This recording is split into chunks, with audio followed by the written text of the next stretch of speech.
अस्सलाम वालेकुम नाज़रीन, तकरीबन रात के 12 बजे हैं और आज इतनी शदीद किस्म की बारिश हुई है और साला बारी हुई है कि इंतहा दर्जे की। आपको मैं दिखाता हूँ आज कितनी ज़्यादा यहाँ पे साला बारी हुई है, तो उसकी मैंने सारी वीडियो बनाई है, आप चेक करें। ये देखें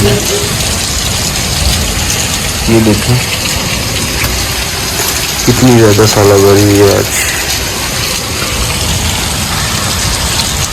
तकरीबन ये कह सकते हैं कि आधे घंटे तक मुसलसल ये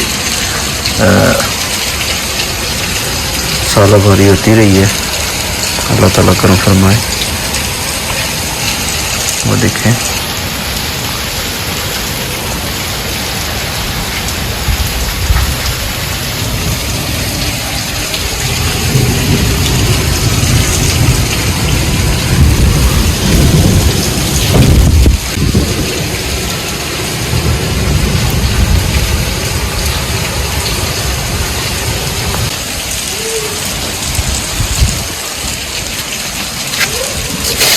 चेक करें कितनी ज़्यादा है। ये देखें, ये मैं इकट्ठा कर रहा हूँ।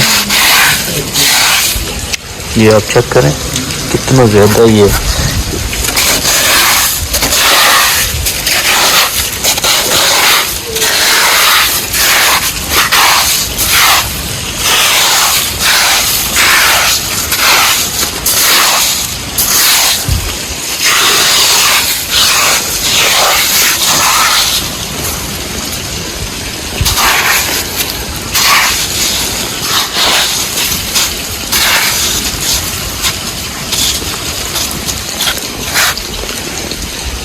पीछे देखें।